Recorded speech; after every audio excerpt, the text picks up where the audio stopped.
할렐루야. 네, 새벽 기도에 나오신 우리 모든 성도님들께 하나님의 사랑과 은혜가 충만하시기를 축복합니다. 찬송가 304장 그 크신 하나님의 사랑 찬양하겠습니다. 찬송가 304장 그 크신 하나님의 사랑 찬양하겠습니다. 통일 찬송가는 404장입니다.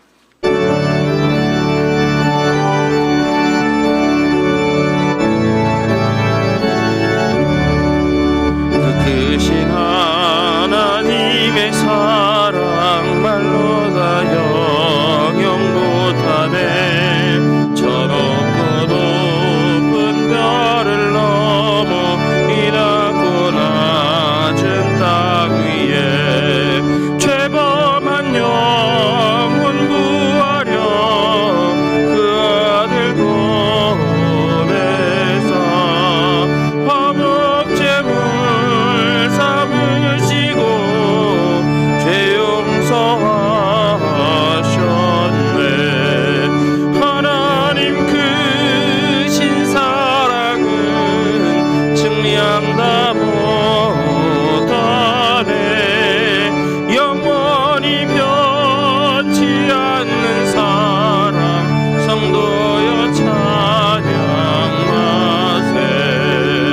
괴로운 시절 지나가고 땅 위에 영화쇠할 때 주 믿지 않던 영혼들은 큰 소리 외쳐 울어도 주 믿는 성도들에게 큰 사랑 베푸사 우리의 죄 사했으니 은혜 잊을까.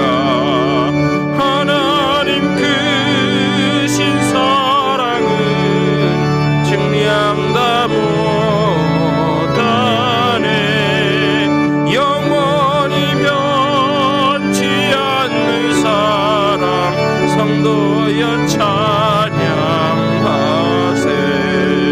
하늘을 두루마리 삼고 바다를 먹물 삼아도 한없는 하나님의 사랑 알 수 없겠네. 하나님의 크신 사랑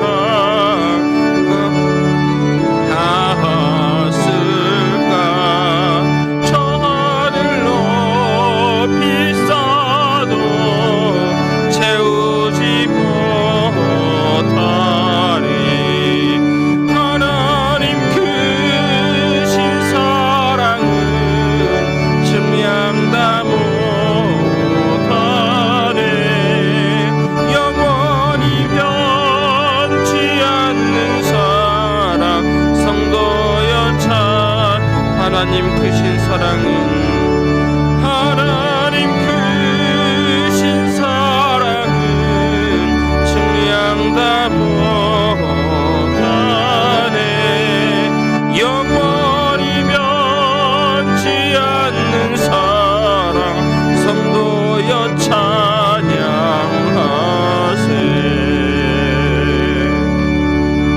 아멘. 오늘 만나는 에스겔 35장부터 37장입니다. 그 중에 36장 32절로 38절 함께 보시겠습니다. 구약성경 에스겔 36장 32절로 38절 말씀 저와 여러분 교독하고 38절 합독하겠습니다. 주 여호와의 말씀이니라.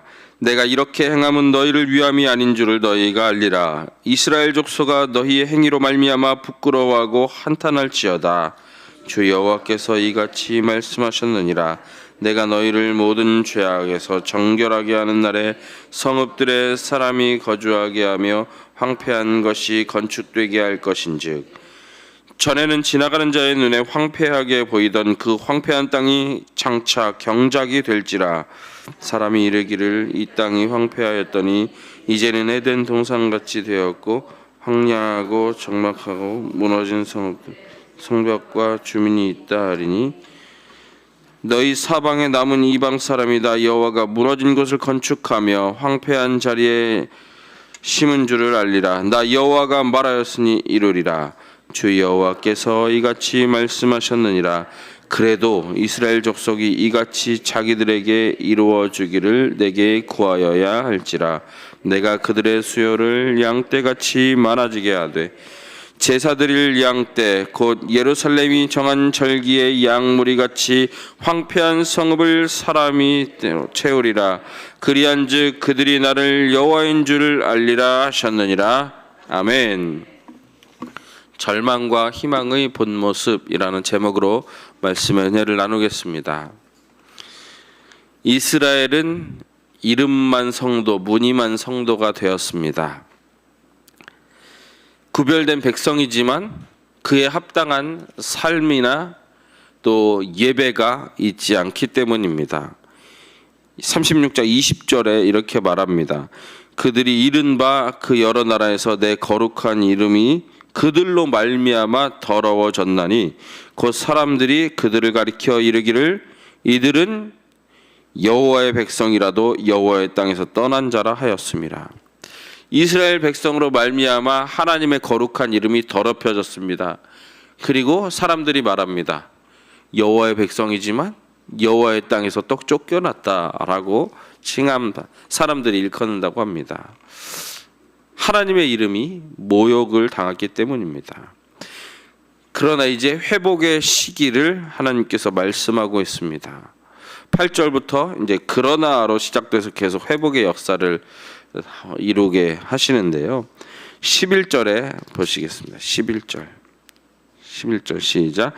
11절에 시작. 내가 너희 위에 사람과 짐승을 많게 하되 그들의 수가 많고 번성하게 할 것이라.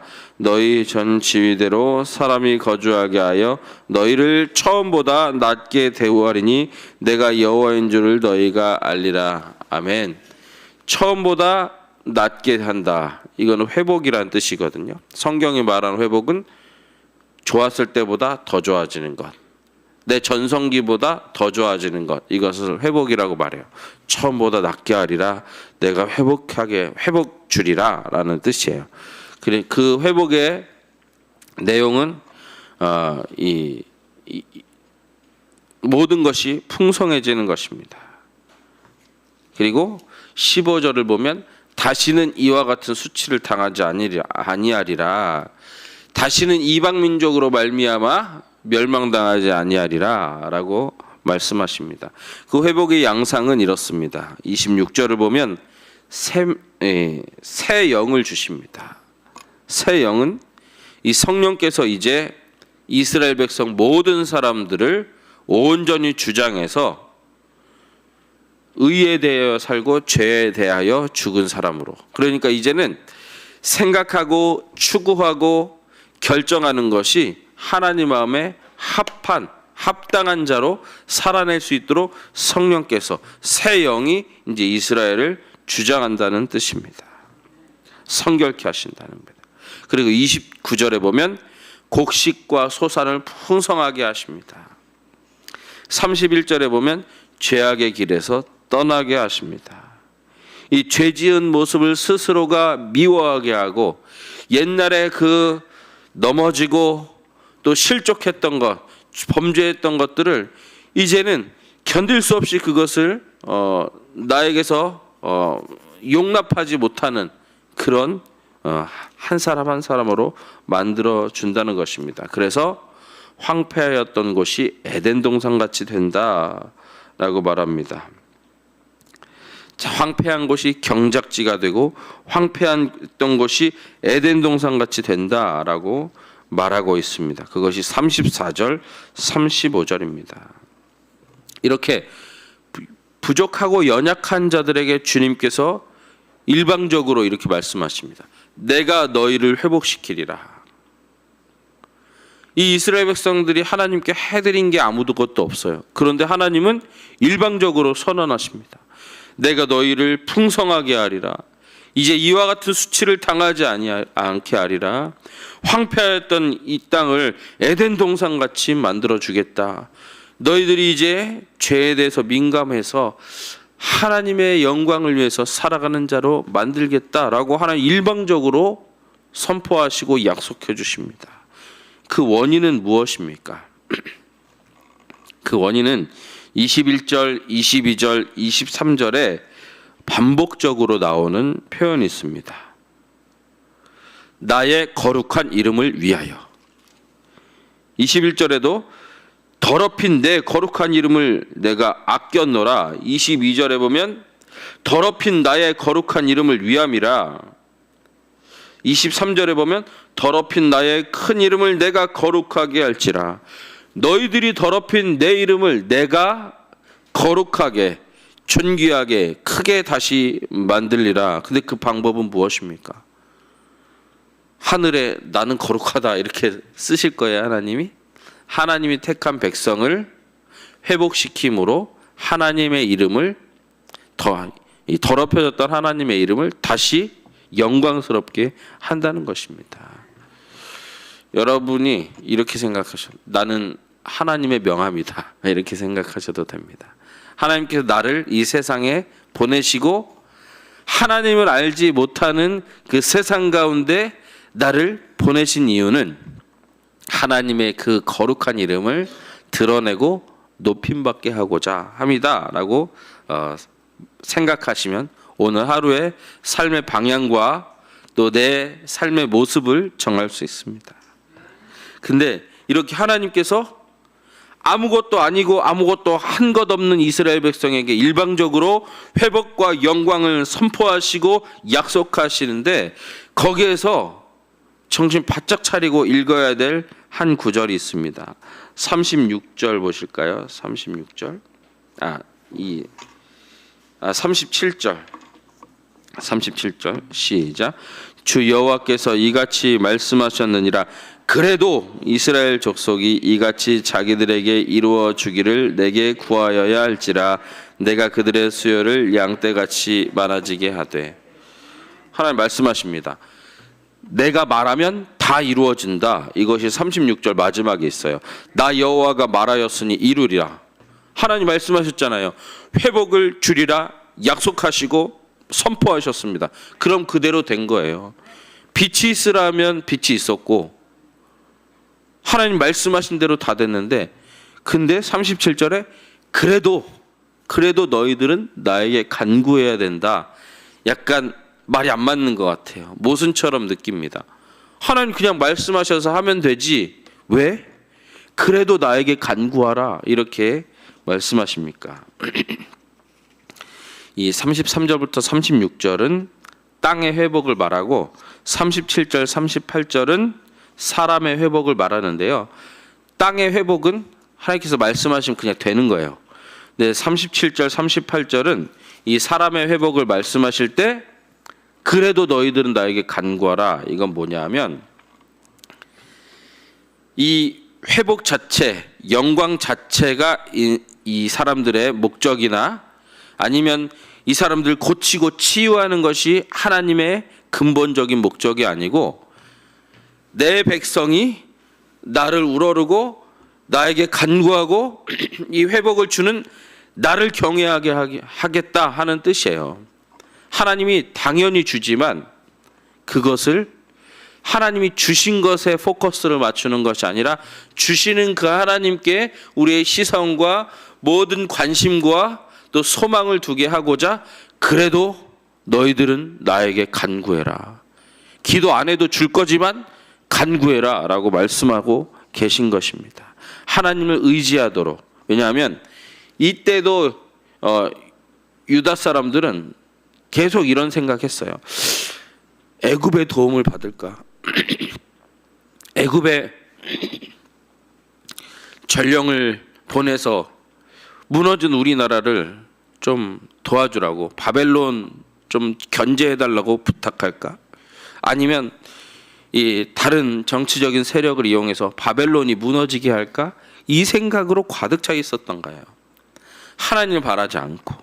그래서 회복 자체가 아니라 회복 자체가 문제 해결이 아니라 하나님, 그 하나님을 붙드는 게 진짜 문제 해결임을 알려주시고자 하나님께서 기도하라고 말씀하는 것입니다. 이스라엘이 겪고 있는 절망의 본 모습은 나라를 잃은 것이 아닙니다. 하나님과 멀어지고 하나님을 의지하지 않고 하나님의 거룩한 이름을 더럽힌 것이 절망의 본 모습이에요. 근데 나라 잃은 거라면 초점을 맞추고 있잖아요. 기도하지 않는 것이 절망의 본 모습입니다. 그리고 이스라엘에게 진정한 희망은 이것입니다. 하나님을 의지하는 신앙, 하나님의 거룩한 이름을 높여드리는 믿음, 이것이 이스라엘에게 진짜 소망이고 희망인 것입니다. 오늘 이 기도의 자리에 나오신 여러분에게 이러한 하나님의 이름을 의지하고 하나님의 이름을 높여드리는 믿음과 소망이 있습니까? 그렇다면 여러분의 삶에는 주님께서 이 약속하신 것들이 이루어지는 것을 하나님이 기뻐하시면서 행해 주시고 펼쳐 주실 것입니다. 오늘 우리 한 사람 한 사람은 하나님의 거룩한 이름을 드러내는 모델이자 전령입니다. 하나님의 드높이시기 바랍니다. 거기에 하나님의 약속이 있습니다. 이스라엘 백성이 간구하기 전에 먼저 주신 약속. 이스라엘 백성이 내가 이렇게 해드릴 테니까 이렇게 해주세요 하기 전에 일방적으로 주신 약속이 바로 에덴 동산같이 하리라는 약속이에요. 약속을 받았기 때문에 더 감사하고 더 많이 기도해야 합니다. 오늘 우리의 모습도 그러해야 합니다. 우리는 결론을 알고 기도하기 때문에 감사하면서 기도하는 것이고, 결론을 알면서 기도하기 때문에 간구하는 것입니다. 최근에 유튜브에서 어떤 목사님이 설교하시는데 그걸 듣고 좀 실망했어요. 왜냐하면 이 법륜 스님의 이 설법이라고 하나요? 절에서는 그걸 인용하면서 이렇게 말하는데 그 스님이 이렇게 말했대요. 달라고 해주세요 해주세요 하는 기도는 기도가 아니라 기복이라고, 그거 하지 말라고 그렇게 말했대요. 그리고 그걸 들은 목사님이 은혜를, 감동을 받은 거예요. 그리고 성도들에게 법륜 스님이 이렇게 말씀하셨는데 우리 기독교인도 그렇게 해야 되지 않냐, 그걸 보고 참 실망을 했어요. 왜냐하면 완전히 틀렸습니다. 기복은 하지 말고 기도는 하라. 거기에는 고상함은 있지만 거룩함이 없습니다. 겉멋은 있지만 내적 감동이 없습니다. 수사, 이 말의 아름다움은 있지만 성령은 없습니다. 여러분 이렇게 기억하시기 바랍니다. 축복하려면 기복해야 합니다. 복을 달라고 해야, 내가 복을 받아야 축복할 거 아닙니까? 자, 하나님의 왕권 행사 방식이 무엇입니까? 주시는 거예요. 하나님은 우리에게 필요한 것을 주시고 성령님을 주시고 자기 자신을, 그리스도를 성육신시켜서 보내주신 그 주심이 하나님의 왕권 행사 방식입니다. 그렇기 때문에 그 주시는 하나님께 우리는 달라고 기도해야 합니다. 주십시오 이렇게 기도하는 게, 하나님 이렇게 도와주세요 해주세요 하는 게 하나님 왕으로 인정하는 거예요. 또 하나는 이런 거예요. 요행을 바라고 기도하는 것은 기복이에요. 근데 본문 말하잖아요. 하나님은 이미 우리 삶의 방향과 목적과 우리가 받을 복을 정해 주시고, 야, 내 정했지만 그래도 기도하라 라고 하잖아요. 그래서 우리의 기도는 기복신앙으로 빠지는 기도가 아니에요. 확정적인 하나님의 뜻을 재확인하고 감사하고, 응답 받기 전에 미리 감사하고, 응답 받으면 하나님 제가 변질되지 않고 이렇게 하겠습니다 하고 약속하고 서원하는 거예요, 우리 기도는. 그리고 자, 다른 사람은 어떻게 되든 나만 잘 되면 된다, 그거는 기복신앙이에요. 근데 여러분 축복하고자 복 달라고 하는 거 아닙니까? 그렇기 때문에 우리 기도는 기복신앙으로 빠지는 게 아니에요. 신앙에는 축복도 필요하고 기복도 필요합니다. 하나님 복 주세요, 필요해요. 근데 처음부터 끝까지 100% 복 주세요, 나만 잘 되게 해주세요, 이거는 기복신앙이에요. 기복신앙은 우리가 주의해야 되고 좀 벗어나야 되지만 기복은 해야 되는 거예요. 예. 축복과 기복 반반이라고 생각하시면 됩니다. 예. 여러분, 우리는 응답 받아놓고 기도하는 사람들입니다. 이겨놓고 싸우러 나가는 사람들입니다. 하나님 내 삶을 변화시켜 주신다는 약속을 주셔서 감사합니다 하면서 주님께 그렇다면 이렇게 변화시켜 주세요. 이렇게 풍족하게 해주세요. 이렇게 충만하게 해주세요. 라고 하는 것이 기도예요. 그리고 내가 이것을 가지고 하나님이 주신 자원을 가지고 세상을 축복할 수 있도록 저를 축복의 근원지로 만들어주세요. 이게 기도인 것입니다. 여러분, 성경에 주시옵소서 몇 번 나오는지 한번 생각해 보시고 체크해 보세요. 읽을 때 주시옵소서 계속 나옵니다. 예수님도 하나님께 주시옵소서, 우리 신앙의 선조들도 주시옵소서. 그리고 거기에 하나님 어떻게 반응하셨습니까? 합당한 기도는 기뻐하면서 주셨습니다. 왜냐하면 그것이 하나님 도와주세요, 하나님 저를 이렇게 해주세요가 하나님을 왕으로 인정해 드리는 거기 때문입니다. 오늘 우리에게 하나님 말씀하십니다. 진짜 절망과 재앙은 하나님과 멀어지는 것이다. 내 삶이 불만족스럽게 변하는 것보다 더 근본적인 재앙은 하나님과 멀어지는 것이다. 진짜 소망은 그 전능자 하나님께 내가 다시 삶을 맡기는 것이다. 이것을 말씀하고 있습니다. 오늘 우리에게 하나님이 약속하십니다. 에덴 동산같이 해주겠다. 그래도 너희는 나에게 간구하여라 라고 말씀하십니다. 그 하나님의 음성을 들으시고 주님께 간구하는 한 날 되시기를 축원합니다. 하나님 감사합니다. 우리가 연약하고 부족하고 미련하고 또 하나님의 뜻을 분별하지 못함을 알기에 주님께서는 먼저 우리에게 찾아오시고 우리가 하나님을 구하기 전에 우리를 먼저 사랑하셔서 약속해 주시고 또 복을 내려주시는 하나님이신 줄 믿습니다. 그러하니 우리는 응답받고 복받고 기도하는 사람으로서 주님 하나님을 찬미하고 하나님께 간구하고 주님이 주신 것을 세상을 축복하는 자원으로 사용하게 하여 주시옵소서. 하나님, 오늘도 우리의 부족함을 주님 앞에 나와 절실히 느끼며 하나님께 도우심과 채우심을 구합니다.